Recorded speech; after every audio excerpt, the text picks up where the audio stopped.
The Acceloran Empire's War Council chamber fell silent as the holographic display showed their next target, a blue-green world called Earth. Grand Admiral Zix Val, architect of 17 successful conquests, ran a clawed hand over the ceremonial scars that marked each victory on his face.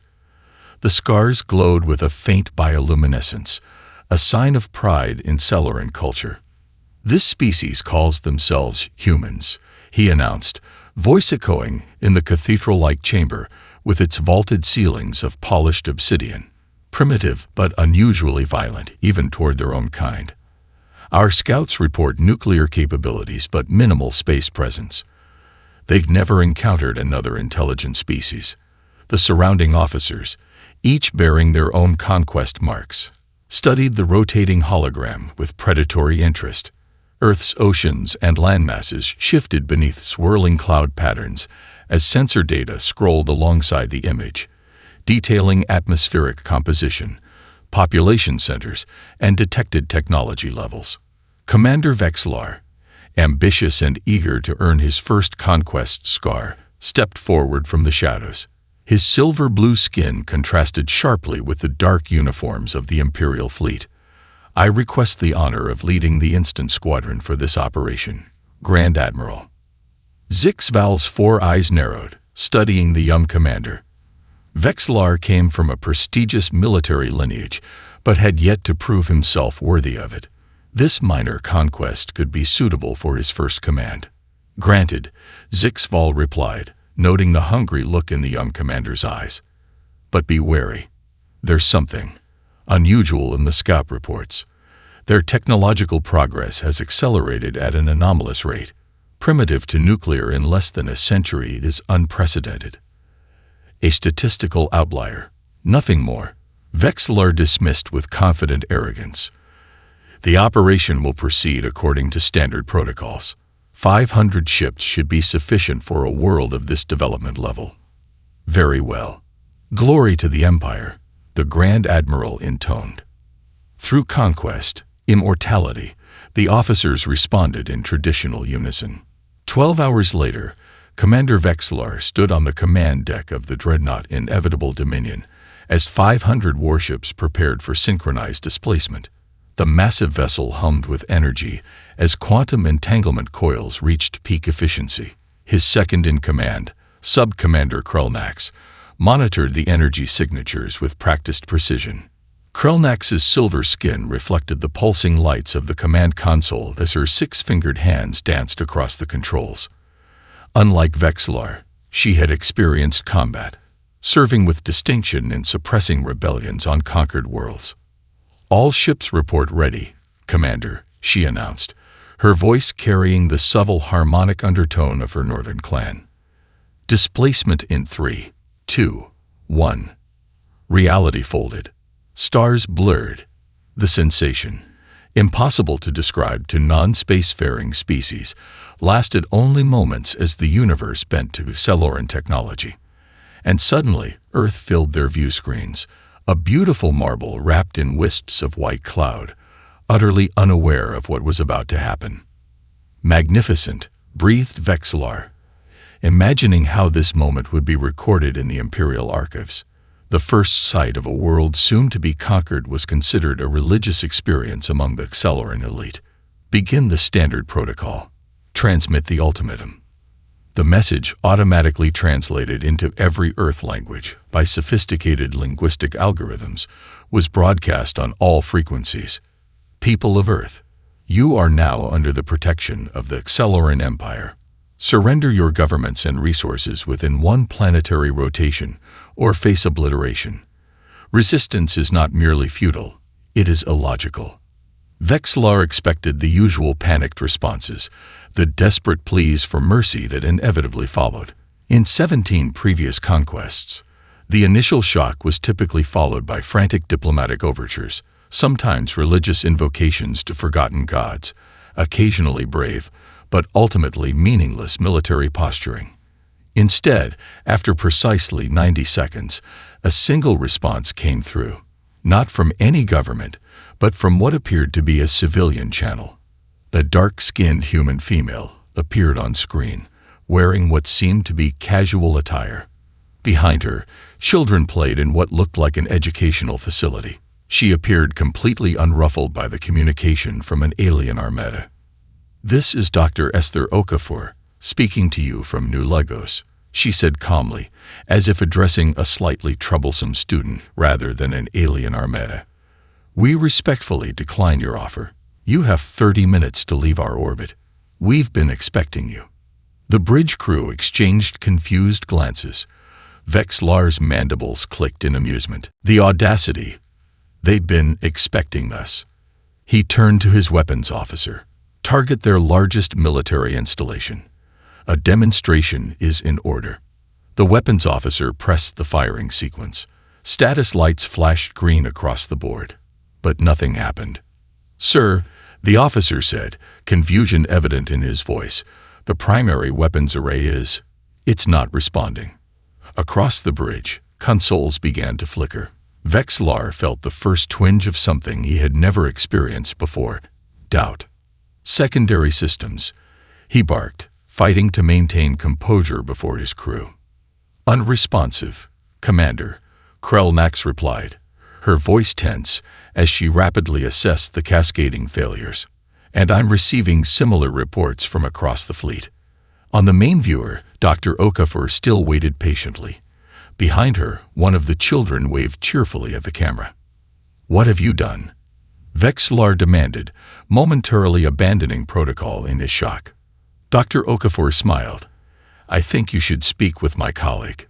Status report. Vexlar barked as emergency lighting bathed the bridge in crimson. Warnings blared across every station, the harsh sound cutting through the rising panic of the crew. The ship's ambient hum, normally so constant that it faded from conscious awareness, was now disturbingly absent. Weapon systems non-responsive, engine power fluctuating. "Displacement drive offline," reported Krelnax, her normally composed demeanor cracking. Years of battle experience hadn't prepared her for the impossibility of total systems failure. "Sir, I'm receiving similar reports from the entire fleet. We're stranded." On the main viewer, the human female, Dr. Okafor, still waited patiently. Behind her, one of the children waved cheerfully at the camera, seemingly delighted by the alien faces. "What have you done?" Vexlar demanded, abandoning protocol in his shock. 17 worlds had fallen to the Celoran Empire without meaningful resistance. This was unprecedented. Dr. Okafor smiled. "I think you should speak with my colleague." The transmission shifted to a different location, a circular room filled with humans in matching deep blue uniforms, surrounding a glowing central pillar pulsing with quantum fluctuations that made Vexlar's inner eyelids twitch involuntarily. The energy patterns were strangely familiar, yet impossibly advanced. A human with East Asian features stepped forward, wearing an outfit adorned with what appeared to be scientific insignia. Her posture radiated calm authority as she studied the Celoran commander through the communication link. "I'm Dr. Amara Chen, Chief Quantum Architect of Earth Defense. Those scout ships you sent, we captured one. Your pilot was quite informative. After we convinced him we weren't the primitives your empire assumed." Vexlar's blood ran cold. The scout missions should have been undetectable to a pre-interstellar civilization. The ships were shielded against detection by anything less than quantum resonance sensors. "Impossible," he whispered, but even as he said it, he knew it must be true. Something had gone catastrophically wrong with their intelligence. The image split to show feeds from around Earth. Hidden mountain faces sliding open to reveal massive hangar bays. Oceanic platforms rising from the depths, bristling with advanced weapon systems. Ordinary-looking buildings transforming as panels slid away to reveal technology that shouldn't exist on this world. 17 worlds, Dr. Chen continued, her voice hardening. 17 civilizations subjugated because they weren't prepared. "We've been preparing for 70 years, Commander Vexlar." Vexlar froze. "How do you know my name?" "Your pilot told us many things, including how your displacement technology works at the quantum level." She gestured to the pulsing pillar behind her. This is our quantum interference grid. Right now, it's generating a field that destabilizes the very principles your technology depends on. We couldn't match your firepower, so we simply turned it off. Throughout the Accelerant fleet, similar scenes of confusion and mounting dread played out. Crew members frantically attempted to restore systems, only to discover that the fundamental principles of their technology had been compromised. In the inevitable Dominion's engine room, Chief Engineer Meslak frantically attempted to restore power to the displacement drive. When he removed the access panel, he found something impossible. The quantum entanglement coils had become completely disentangled, their particles forced into classical states. Ingenious, he whispered, professional admiration momentarily overriding his fear. They've collapsed our quantum fields without destroying the hardware. He immediately regretted his fascination when Imperial Security Officer Drexhar stepped behind him, recording his reaction for later scrutiny. Admiring an enemy's technology was dangerously close to treason. Fix it, Drexhar commanded, or face consequences. Meslak turned back to the coils, knowing the task was impossible. The technology relied on specific quantum states that would take days to re-establish, time they didn't have. Back on the bridge, Vexlar watched in horror as Earth's orbital defenses revealed themselves. What had appeared to be debris and defunct satellites began moving with purpose, surrounding the helpless Accelerant fleet. Thousands of microsatellites, previously invisible to their sensors, formed a containment grid around the invading armada. The Grand Admiral warned me, Vexlar murmured to Krelnax. He sensed something different about this world. Sir, one of the sensor operators called out, voice tight with panic, I'm detecting launches from the surface. Hundreds of them. On the viewer, Dr. Chen's expression remained impassive. For decades, your empire has expanded unchallenged. You expect submission because that's all you've ever encountered. But humans don't submit easily, Commander. It's not in our nature. As she spoke, the first wave of Earth's defense craft entered orbital space. Vessels smaller than Accelerant warships, but moving with precision that suggested experienced pilots. Their design was unfamiliar, optimized for speed and maneuverability rather than overwhelming firepower. You have 1 hour to surrender, Dr. Chen informed him calmly. After that, we will begin disabling your ships one by one. The process won't be gentle. The transmission ended, leaving the bridge in stunned silence broken only by the continued warning alerts. Vexlar stared at the now blank screen, the reality of their situation sinking in. Options, he finally asked, looking to Krelnax. The sub-commander's expression was grim. Limited, sir. We cannot fire. We cannot flee. We cannot even self-destruct. The reactor override systems are non-responsive. She hesitated before adding, it appears they've studied our technology in considerable detail. How is this possible? Vexlar demanded of no one in particular. Their world shows no signs of quantum manipulation technology. Our scouts confirmed it. Sir, Krelnax replied carefully, it appears they wanted us to see exactly what they wished us to see. The Accelerant Empire, which had never known defeat, was about to learn a painful lesson in underestimating their prey. As Earth's defense forces surrounded the fleet, Vexlar realized with growing dread that this would not be recorded as his first victory, but as the Empire's first defeat, and it was entirely his responsibility. General Miranda Okonkwo stood in Earth's unified command center, deep beneath Mount Kilimanjaro. At 63, her face bore the weathered determination of someone who had spent decades preparing for this single day. The massive command center hummed with controlled activity as officers from every nation coordinated the global response to the invasion. General, her aide whispered, approaching with a tablet displaying real-time analytics. They've taken the bait. All Accelerant systems are compromised. Quantum interference grid functioning at 94% efficiency. Miranda closed her eyes briefly, remembering that night in Lagos 57 years ago, a child of 6 watching strange lights descend on her neighbor's farm. By morning, the neighbor had vanished. No one believed her story of floating figures and scanning lights. No one except her father, a quantum physicist who dedicated his remaining years to developing theories about the visitors. Her father had died ridiculed by his peers.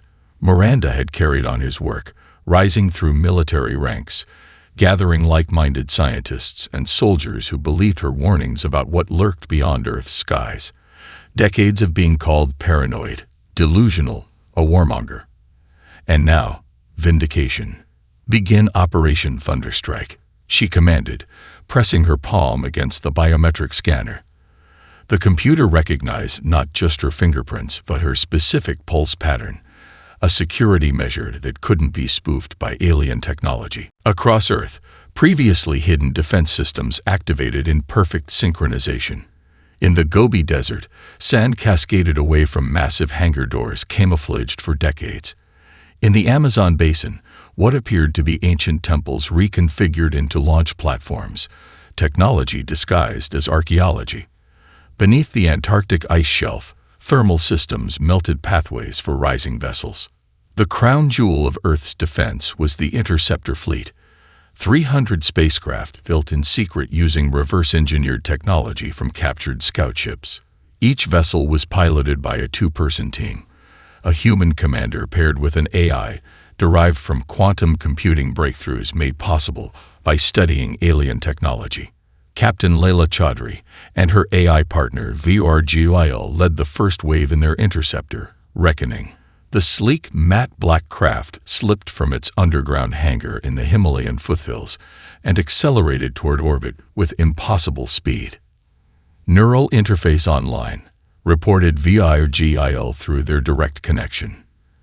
Tactical systems optimal. 58 seconds to engagement. Layla felt the familiar rush as her consciousness partially merged with the ship's systems through the neural link. The technology, derived from Celeron neural interfaces recovered from the scout ship, allowed her to feel the spacecraft as an extension of her own body. All ships maintain formation Delta, she broadcast to her squadron. "Remember your training. These bastards have never had to fight a real battle. They've only known conquest against unprepared worlds." In the Reckoning's cockpit, holographic displays showed the positions of all Earth forces converging on the stranded Celeron fleet. The targeted EMP weapons they carried were specifically designed to permanently disable Celeron systems without destroying the ships. Humanity wanted prisoners and intact technology, not a massacre. Commander Vexlar, watching Earth's hidden fleet emerge from impossible places, felt something break inside him. The perfect record of the Instant Squadron, the undefeated legacy of the Empire, all ending on this insignificant blue world that had somehow anticipated their every move. How?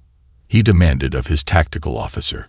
How did they hide all this from our scouts?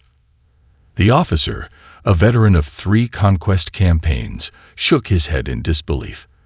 The scout reports showed primitive rocket technology, basic satellites. Nothing like this. They'd been playing us, Krell-Nax realized, hiding their true capabilities, letting us see only what they wanted us to see. Before Vexlar could respond, the ship rocked violently as the first Earth vessels came within firing range. Their weapons bypassed shields completely, precisely targeting propulsion and weapon systems with surgical precision. On the Reckoning, Captain Chaudhry watched with grim satisfaction as her squadron executed their attack runs.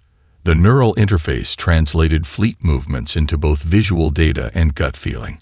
She could sense the coordinated dance of Earth's forces surrounding the alien armada. "Warning," Virgil announced, its synthetic voice remaining calm despite the urgency of its message. Detecting energy buildup in Celeron command vessel, they appear to be attempting to overload their displacement drive. A cold wave of dread washed over Layla. They'd rather destroy themselves than be captured, she realized. Target their engine core, maximum precision. We need that ship intact. The Reckoning broke formation, accelerating toward the massive Celeron command ship with reckless speed. Earth's entire strategy depended on capturing alien technology intact, understanding it fully rather than just salvaging pieces as they had with the scout ship. Diverting all power to forward deflectors, Virgil announced as they barreled toward the Accelerant flagship. Impact in 5 seconds. What happened next would become legend in the annals of Earth's military history. The Reckoning executed a maneuver that should have been physically impossible, sliding between the energy beams emanating from the overloading Accelerant drive and deploying a targeted quantum stabilization beam that prevented the flagship from self-destructing. In the Unified Command Center, General Okonkwo watched as Captain Chaudhry's desperate gambit succeeded. The Accelerant flagship's energy signature stabilized, its self-destruct sequence interrupted at the critical moment. "Send the boarding teams," Miranda ordered. "I want every ship secured within the hour." Across her desk lay the classified reports from 7 decades of preparation, billions spent in secret international cooperation hidden from the public, the capture and interrogation of Accelerant scouts. The sacrifices made by so many, vindicated in this moment. Within 6 hours, the entire Accelerant fleet had been neutralized without a single ship destroyed. Earth had achieved the impossible, perfect victory against a technologically superior force. But as Miranda knew all too well, winning the battle was only the beginning. Now came the harder question: what to do with the defeated invaders? Captain Chaudhry's desperate maneuver succeeded. The Reckoning deployed a targeted quantum stabilization beam that prevented the Accelerant flagship from self-destructing. Within 6 hours, the entire Accelerant fleet had been neutralized without a single ship destroyed. Earth had achieved the impossible, perfect victory against a technologically superior force. But in the aftermath, a bitter debate erupted in Earth's Security Council, convened in the armored bunker beneath the Hague. "We should strip their ships for technology and imprison the crew," argued Defense Minister Zhao, slamming his fist on the polished obsidian table. The Chinese official's face was flushed with the passion of victory. "They came to conquer us.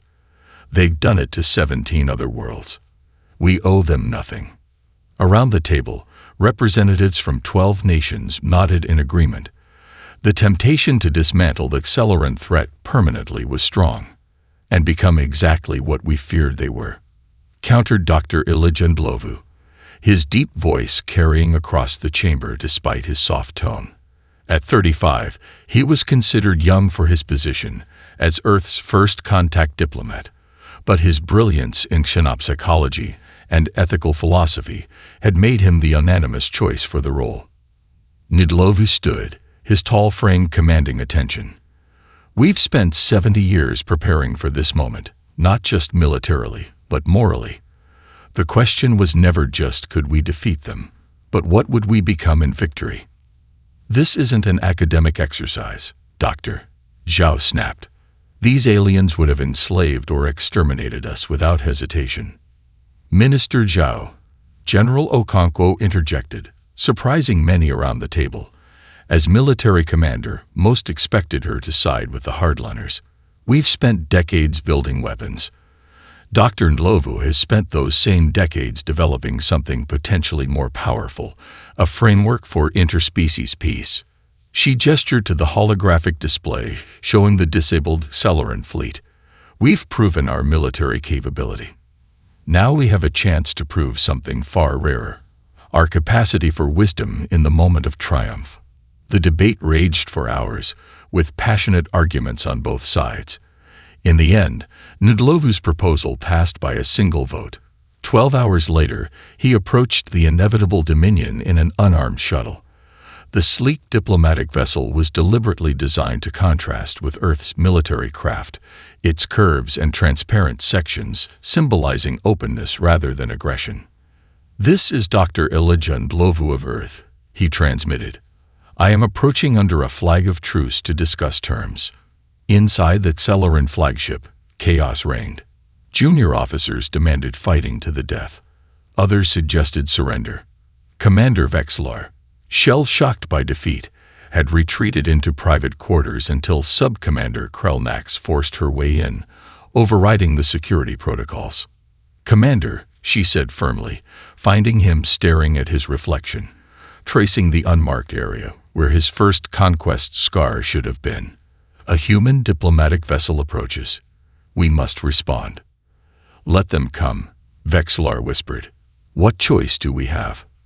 When Ndlovu entered the Accelerant Council chamber, he moved with deliberate slowness, not from fear, but to allow the ship's automated translators to better process his body language. He had studied the recovered scout ship's database extensively, understanding Accelerant cultural protocols down to the most subtle gestures. The chamber was impressive. A vast, vaulted space with obsidian walls, inlaid with bioluminescent symbols recording the Empire's conquests.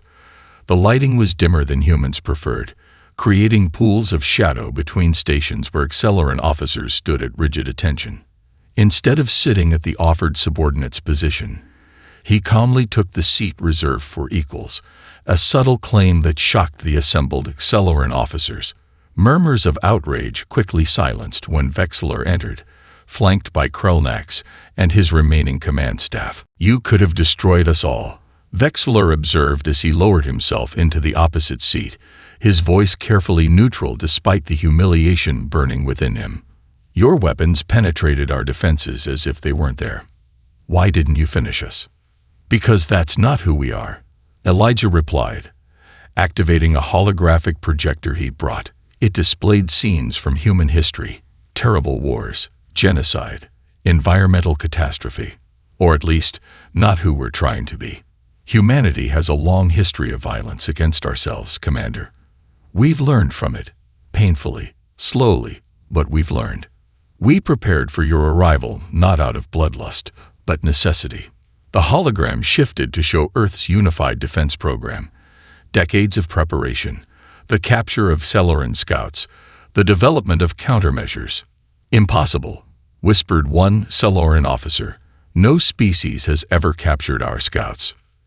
You've underestimated humans in many ways, Ndlovu continued, including our capacity for both violence and mercy. Today, you see both. What followed was a 23-hour negotiation that tested both species' endurance. Midway through, Ndlovu revealed Earth's most devastating strategic move.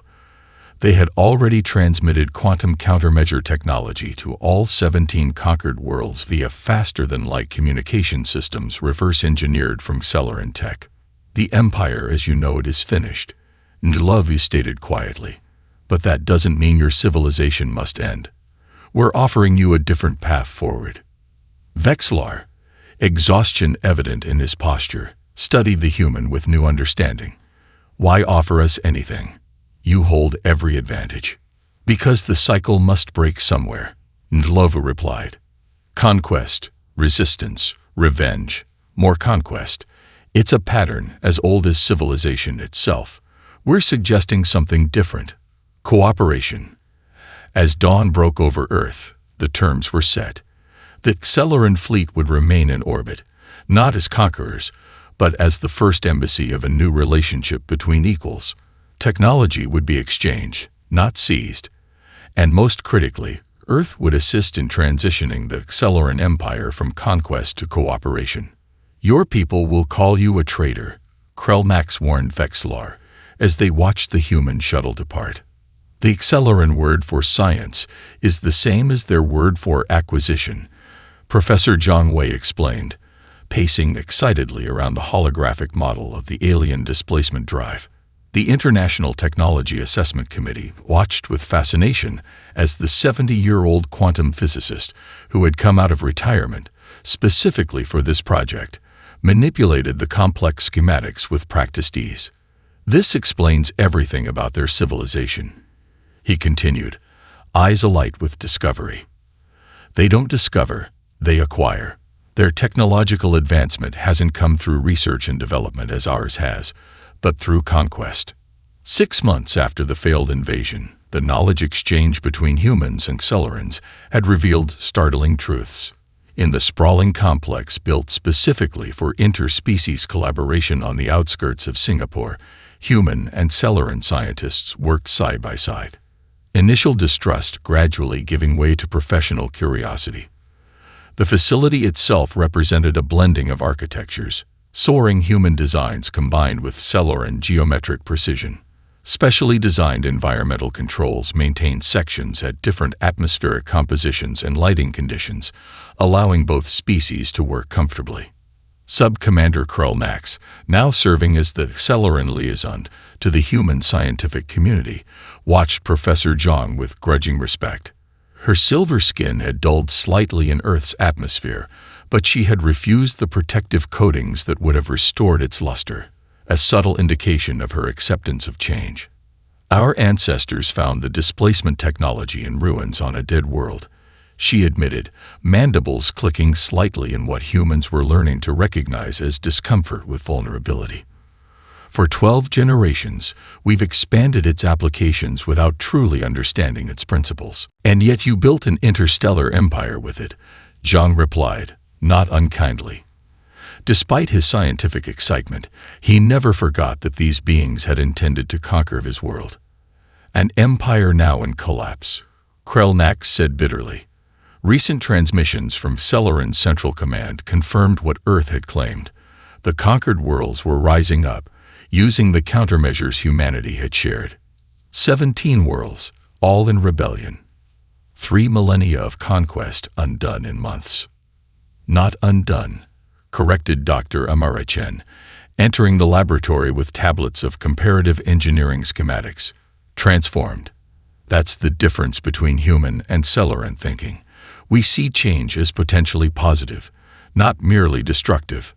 Meanwhile, across the complex, Cultural Attaché Mira Patel led a group of Celoran officers through the facility's recreation center. The aliens watched in bewilderment as humans engaged in activities with no apparent practical purpose, playing musical instruments, painting, engaged in philosophical debates about the nature of consciousness. I don't understand, said Trelvor, a Celoran scientist who had quickly distinguished himself by his unusual openness to human ideas. Unlike most of his compatriots, his curiosity seemed driven by genuine interest rather than strategic advantage. Your species devotes enormous resources to understanding things with no immediate practical application. That's where you're wrong, Mira replied, guiding them toward a chamber where a string quartet was performing Beethoven's Ninth Symphony. These pursuits have profound practical applications, just not the kind your society values. She watched with amusement as the Celoran's sensory appendages quivered in response to the music, their first experience of harmony and orchestration. Celoran sound production was purely functional, signaling danger, marking territory, coordinating military maneuvers. The concept of creating sound for aesthetic pleasure was entirely novel to them. Trelvor turned to her, the translator struggling to convey the emotion in his voice. This feeling. We have nothing like this. Is this why you were able to defeat us? You understand the why while we only knew the how. In a secured laboratory deep beneath the exchange facility, Dr. Amara Chen made a breakthrough that would change everything. Working with Trelvor, who had become increasingly fascinated with human scientific methodology, she had discovered a way to modify the quantum interference grid, not just to disable alien technology, but to enhance it. Look, she exclaimed, pointing to the simulation results on the quantum entangled display. If we reconfigure the displacement field using these parameters, we can increase efficiency by 300% while reducing energy consumption. Trelvor studied the equations, mandibles clicking in excitement. This would make interstellar travel practical without military-grade power sources, civilian vessels cold. He stopped suddenly, realizing the implications. Yes, Amara said softly. Ordinary people could travel between stars, not just military forces or colonization fleets. The Celoran scientist fell silent, contemplating a future entirely different from the imperial expansion that had defined his species for centuries. In the Celoran Empire, interstellar travel was restricted to military and governmental use, a means of control as much as transportation. The democratization of such technology would fundamentally reshape their society. Your people are strange, he finally said. You defeat us utterly, then help us become something better than we were. In your position, we would have simply taken what we wanted and left the rest to decay. Maybe that's why you're in that position to begin with, Amara replied with a gentle smile. Conquest creates enemies. Cooperation creates allies. As their breakthrough was shared with the joint research team, both humans and Cellorans recognized they stood at the threshold of a new era, one where technology served connection rather than domination. The rage that had fueled Earth's defense was transforming into something more powerful, a vision for a shared future among the stars. Captain's Log, Earth date March 15, 2087. The EDS Prometheus and Liberation Fleet prepare for humanity's first intentional interstellar journey. After 18 months of preparation, we will attempt to reach Velos Prime using our enhanced displacement drive. The weight of this moment is not lost on any of us. Captain Sofia Rodriguez closed her log and surveyed the bridge of Earth's first true starship. The Prometheus represented humanity's greatest technological achievement, a vessel twice as advanced as anything in the Accelerant fleet, built by combining human theoretical innovation with alien practical technology. The bridge hummed with quiet efficiency as the crew, a carefully selected international team, performed final system checks. Holographic displays floated at each station, showing status reports in multiple languages and symbology systems designed to be intuitive across cultural boundaries. What made this ship truly unique was its crew, 300 humans working alongside 50 Accelerant defectors who had chosen to embrace a new path forward. The most prominent among them was Trelfor, now serving as science officer. His decision to remain with the humans had shocked the Accelerant hierarchy, but inspired others to question centuries of imperial dogma. Final systems check complete, Captain, reported Commander Yuki Tanaka, first officer and Rodriguez's closest friend since their days at the Earth Defense Academy. Her calm efficiency masked the excitement Rodriguez knew she felt. All ships report ready. The Liberation Fleet consisted of 20 vessels, each named after a mythological figure associated with freedom or enlightenment.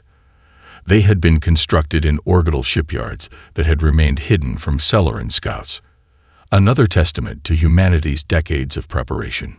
Science Officer Trelfor, Rodriguez said, turning to the Cellorant. Status of the displacement drive. The Cellorant's manipulator appendages danced across the customized console designed to accommodate his six-fingered hands. Enhanced displacement matrix stable at 320% efficiency. Coordinates for Velos Prime locked. We are ready, Captain.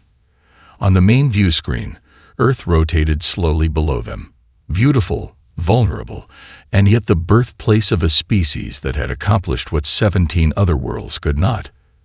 This mission isn't just about liberation, Rodriguez reminded her crew, rising from the captain's chair. It's about proving that there's an alternative to conquest. We carry not just weapons, but a new vision for interstellar relations. She nodded to Tanaka. Signal the fleet. Displacement drive engaging. Reality warped around the ships. The sensation was unlike anything humans had experienced, a momentary stretching of perception, as space-time folded according to principles that defied classical physics. Stars stretched into lines, then snapped back into points as the fleet emerged near Velos Prime, a crystalline world whose surface sparkled with faceted mountain ranges and geometrically perfect seas. Transit successful, Trelfor announced, unable to keep the wonder from his voice. All ships present and accounted for. Captain, the efficiency of the human-modified drive exceeds all projections. Our power consumption was 42% less than calculated, but there was no time to celebrate. Sensors detected the Accelerant occupation force, 30 warships orbiting the crystalline planet. They had received garbled messages about a defeat at Earth, but had dismissed them as communication errors or propaganda. They're powering weapons, Tanaka reported, tension evident in her voice despite her training. Deploy countermeasures, Rodriguez ordered calmly. This moment had been anticipated and rehearsed dozens of times in simulation. Invisible quantum fields extended from the human ships, enveloping the Accelerant vessels. Almost immediately, Their weapon signatures faded as the technology that had protected Earth now served to liberate others. "Open a channel," Rodriguez commanded. The face that appeared on screen was a shock. Grand Admiral Zix Val himself, architect of the Celoran Empire's expansion. His ceremonial scars glowed with rage as he recognized the impossible: human ships at one of his conquered worlds. "What trickery is this?" he demanded, eyes widening at the sight of Trelvor on the bridge of a human vessel. "Traitor, not treachery, Admiral," Trelvor replied with dignity. "Evolution. The Empire's way is finished." For 4 tense hours, the human fleet maintained position, while Rodriguez engaged in negotiations with the increasingly desperate Admiral. When the Veloci, a race of crystalline beings whose natural form resembled living diamonds, realized what was happening, they launched their own uprising against the occupation forces on the ground. By day's end, the liberation was complete, achieved with minimal bloodshed.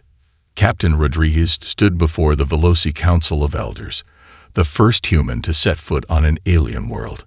The council chamber was a cathedral-like structure carved from a single massive crystal, refracting light in patterns that seemed to speak directly to the emotional centers of the brain. "We come not as conquerors or saviors," she told them, her words translated into the musical tones of Veloci's speech, "but as neighbors in a galaxy that is suddenly much smaller than it used to be." The eldest crystal, a being whose faceted surface had recorded 3,000 years of history, extended a resonating appendage toward Rodriguez.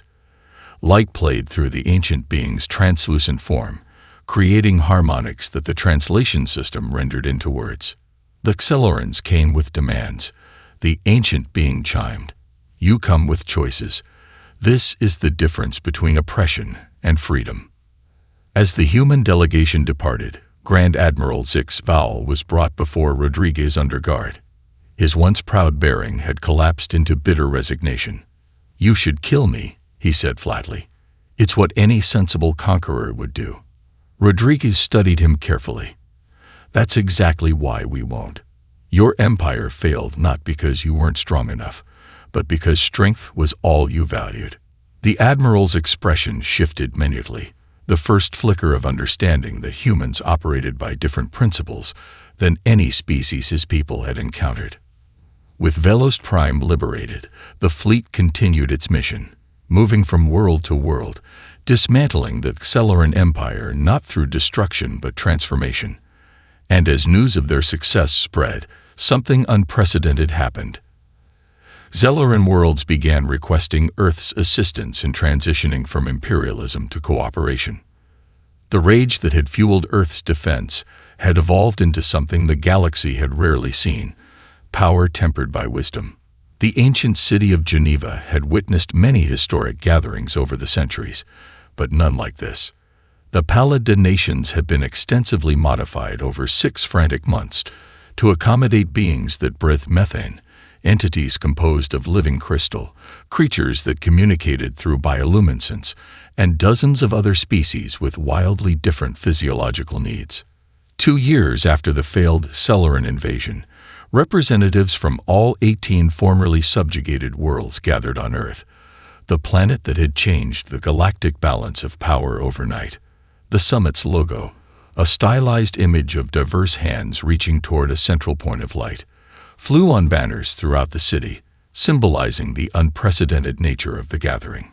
Dr. Ilijan Lovu, now serving as Earth's interspecies ambassador, walked through the preparation areas with Dr. Amara Chen, checking final details before the summit's opening. His diplomatic uniform, deep blue with silver accents, had been designed to appear dignified to the widest range of alien visual perception systems. "I never imagined I'd be hosting a gathering of 18 different species," Nindlov confessed, reviewing translation protocols on his tablet. "When I wrote my doctoral thesis on theoretical frameworks for interspecies ethics, my professors called it a fascinating thought experiment with no practical application." Amara laughed, her gray-streaked hair catching the morning light. "When I developed the quantum interference grid, half my colleagues thought I was wasting resources on science fiction paranoia. Now look at us." They paused at a viewport overlooking Lake Geneva, where specially designed floating platforms housed delegates from aquatic species.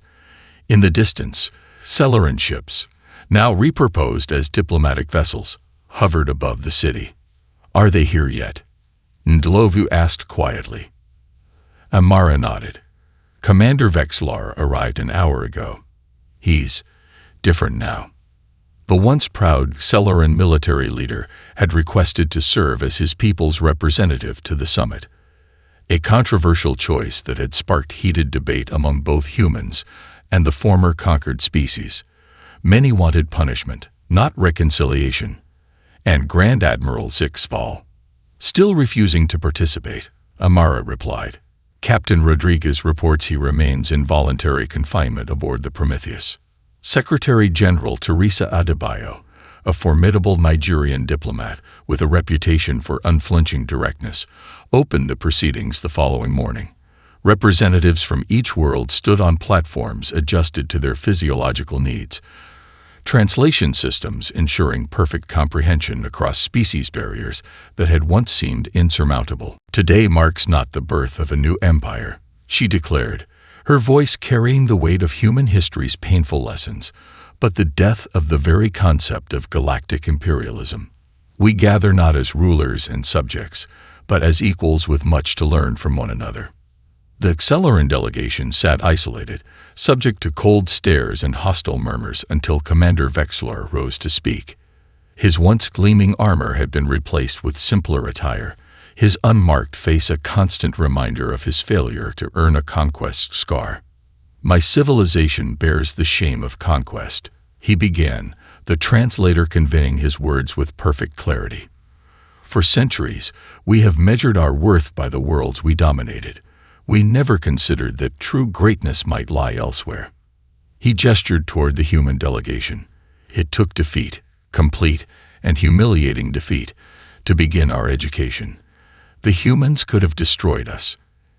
Instead, they offered us something we had never given our conquered worlds: choice." Over the next 14 days, the summit established the framework for the Galactic Cooperative, a loose federation designed to facilitate trade, cultural exchange, and mutual defense. Earth, despite being the catalyst for this new era, deliberately took a position as one voice among many. "Why does Earth refuse the leadership role?" demanded the Cronin ambassador, a silicon-based being whose massive form required reinforced flooring. "You defeated the Celeran Empire. By right of conquest, you could claim domination. We've studied our own history too well to repeat its mistakes on a galactic scale," Ndlovu replied, choosing his words carefully. "Hegemony, no matter how benevolently it begins, inevitably corrupts both the rulers and the ruled. Instead, the cooperative would be led by a rotating council, with decisions requiring consensus rather than majority rule. The human proposal for governance, inspired by indigenous consensus systems rather than Western parliamentary models, provided protection for even the smallest worlds." As the summit concluded, former enemies found themselves planning joint scientific ventures, cultural exchanges, and trade agreements. The galaxy, so long fragmented by conquest, began weaving itself together through cooperation. And through it all, Dr. Elijah Ndlovu carried a secret, something detected at the edge of the galaxy that would soon test this fragile new alliance in ways no one could imagine. The quantum sensors developed to defend Earth had detected an anomalous signal, powerful and structured, emanating from beyond known space. On the final night, as celebrations echoed across Geneva, Ndlovu stood alone on his balcony, gazing up at stars that now represented possibility rather than threat. His secure communicator chimed softly. "The signal has changed," reported General Okonkwo. "It's moving toward us." Ndlovu nodded, though she couldn't see him. "How long?" "At current velocity, 6 months, maybe less. And we still can't decipher it. No, whatever it is, it's beyond even Celeran technology." The ambassador took a deep breath, feeling the weight of a new responsibility. The cooperative would face its first test sooner than anyone anticipated. But this time, Earth would not stand alone. "Convene the council," he said finally. "It's time to tell them what's coming." Admiral Lily Chen, daughter of Dr. Amara Chen, stood on the observation deck of the EDS Curiosity, Earth's most advanced research vessel.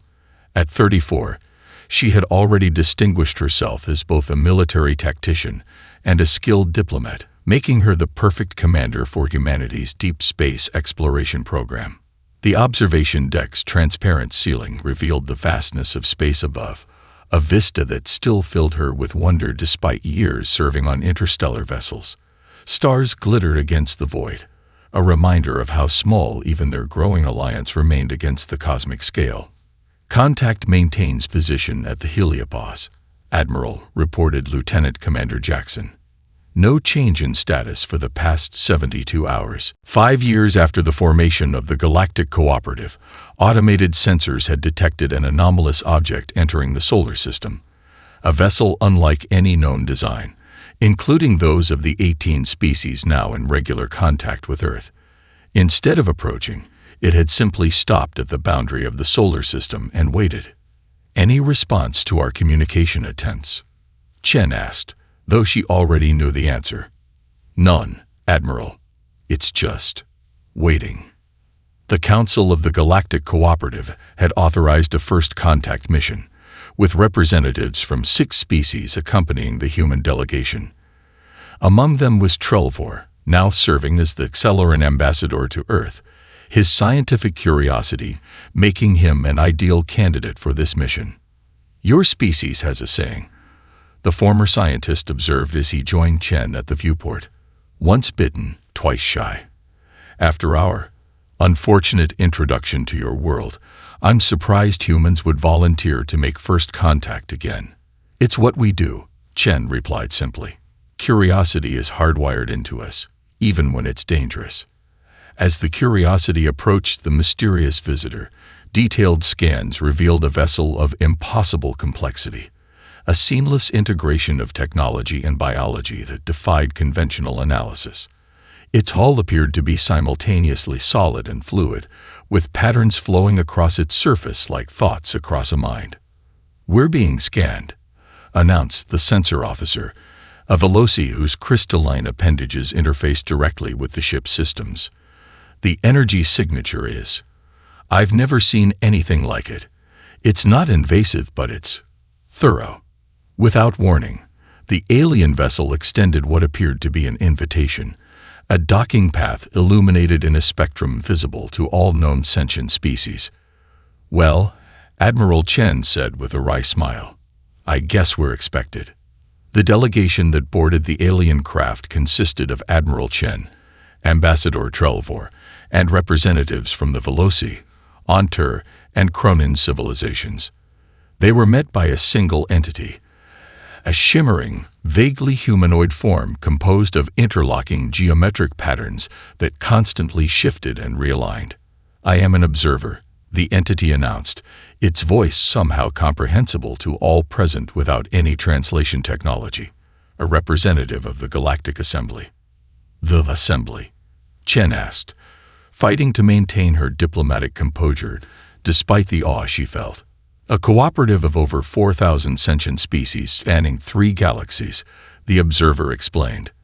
"We have existed for 50,000 of your years." The revelation stunned the delegation.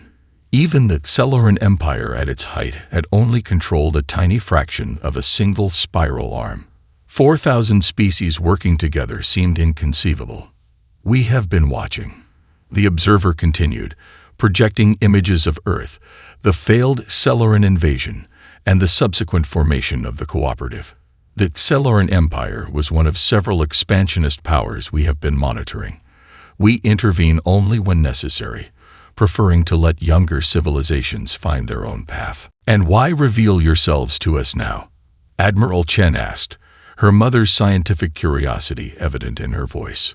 "Because you did something unprecedented," the observer replied, its form shifting to incorporate colors that no human had names for. "When faced with an overwhelming force, you defended yourselves with minimal casualties. When victory was assured, you chose diplomacy over vengeance. When presented with power, you chose cooperation over dominance. This combination is vanishingly rare in our experience. The observer extended an invitation. Earth and its allies in the Galactic Cooperative would be welcomed into the greater Galactic Assembly, thousands of years ahead of when they might have otherwise qualified. We offer knowledge, protection, and partnership, the observer explained. Not because of your technology or resources, but because of your moral evolution. Trelvor, who had once been part of a conquering force, found himself profoundly moved. And my people, the Xelorans, despite our history of conquest. Especially because of it, the observer replied. Your willingness to recognize error and change course is equally remarkable. Redemption is as valued as righteousness in the assembly. As the news spread across Earth and the worlds of the cooperative, humans experienced a complex emotion unique to their species. They felt simultaneously humbled by the vastness of what they had yet to learn and fiercely proud of the moral strength that had distinguished them among the stars. In the unified command center beneath Mount Kilimanjaro, now repurposed as the Cooperative's Central Coordination Facility, General Miranda Okonkwo, her hair now white, but her resolve undiminished, watched the celebrations with quiet satisfaction. Was it worth it? Asked Dr. Amara Chen, joining her old friend. All those years of preparation, the resources diverted, the secrecy. Look at them, Miranda replied, gesturing to the screens showing celebrations across 18 worlds. Not just surviving, but thriving, building something new together. On that Celoran homeworld, former Grand Admiral Zix Val watched the same broadcasts from his modest dwelling. After years of refusing to participate in the new order, the news of the Galactic Assembly had finally penetrated his isolation. Perhaps, he thought, it was time to reevaluate once more. The observer, witnessing these reactions from its vessel, began to understand why its superiors had been so interested in humans. In their capacity for both astonishing invention and profound compassion, humans represented something precious in the cosmos, a technologically advanced species that had not lost its soul in the process of evolution. What had begun as a simple conquest attempt had catalyzed humanity's greatest journey, not outward to the stars, but inward to a deeper understanding of what truly made them strong. The universe, vast beyond comprehension, had learned to respect, and perhaps even fear, not Earth's rage, but its wisdom. As the Curiosity prepared to return to Earth with the historic invitation, Admiral Chen found herself alone with the observer for a brief moment. You said our response was vanishingly rare, she noted, but not unique. There have been others. The observer's form shifted in what might have been the equivalent of a smile. Yes, and in time, you will meet them. The assembly was founded by species who made the same choice you did, to break the cycle of conquest. We have been waiting for you for a very long time.